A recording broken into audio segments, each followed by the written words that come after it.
Finally official schedule వచ్చేసింది. First match ఆర్సీబీకి and కేకేఆర్కి అని confirm అయిపోయింది. అండ్ ఈసారి ఈ మ్యాచ్ పైన హైప్ అయితే మామూలుగా లేదు.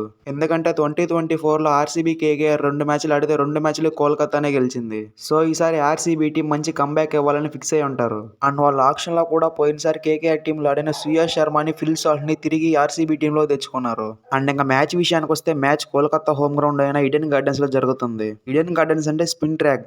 అండ్ దానికి తగ్గట్టే కోల్కతా దగ్గర కూడా మంచి క్వాలిటీ స్పిన్నర్స్ ఉన్నారు. ఇక్కడే ఆర్సీబీ వాళ్ళకి problem. RCB team captain Rajat Patidar తప్ప ఆర్సీబీలో స్పిన్ బాగా ఆడే వాళ్ళు తక్కువ. ఈసారి పటిదార్కి బ్యాటింగ్ లా కాకుండా కెప్టెన్సీ ప్రెషర్ కూడా పడింది. సో పటిదార్ మంచి బ్యాటింగ్ చేస్తూనే టీం ని కూడా బాగా లీడ్ చేయాలి. ఇంతకు ముందులా కాకుండా ఈసారి వాళ్ళు బ్యాటింగ్ కోసం మంచి ప్లేయర్స్ ని ఆక్షన్ లో కొన్నారు.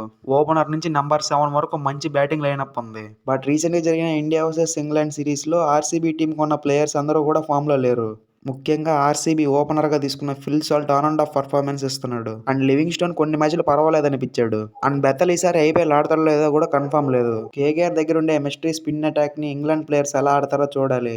మెయిన్లీ వరుణ్ చక్రవర్తి బౌలింగ్ లో ఇంగ్లాండ్ ప్లేయర్స్ బాగా ఇబ్బంది పడుతున్నారు. ఈసారి వరుణ్ తో పాటు సునీల్ నారాయణ కూడా ఉంటాడు కాబట్టి ఆర్సీబీ ప్లేయర్స్ కి ఇంకా ఎక్కువ కష్టం అవుతుంది అని మనకి తెలిసిందే. ఆర్సీబీ టీం ఎప్పుడు ఎలా కంబ్యాక్ ఇస్తుందో ఎవరికి తెలియదు.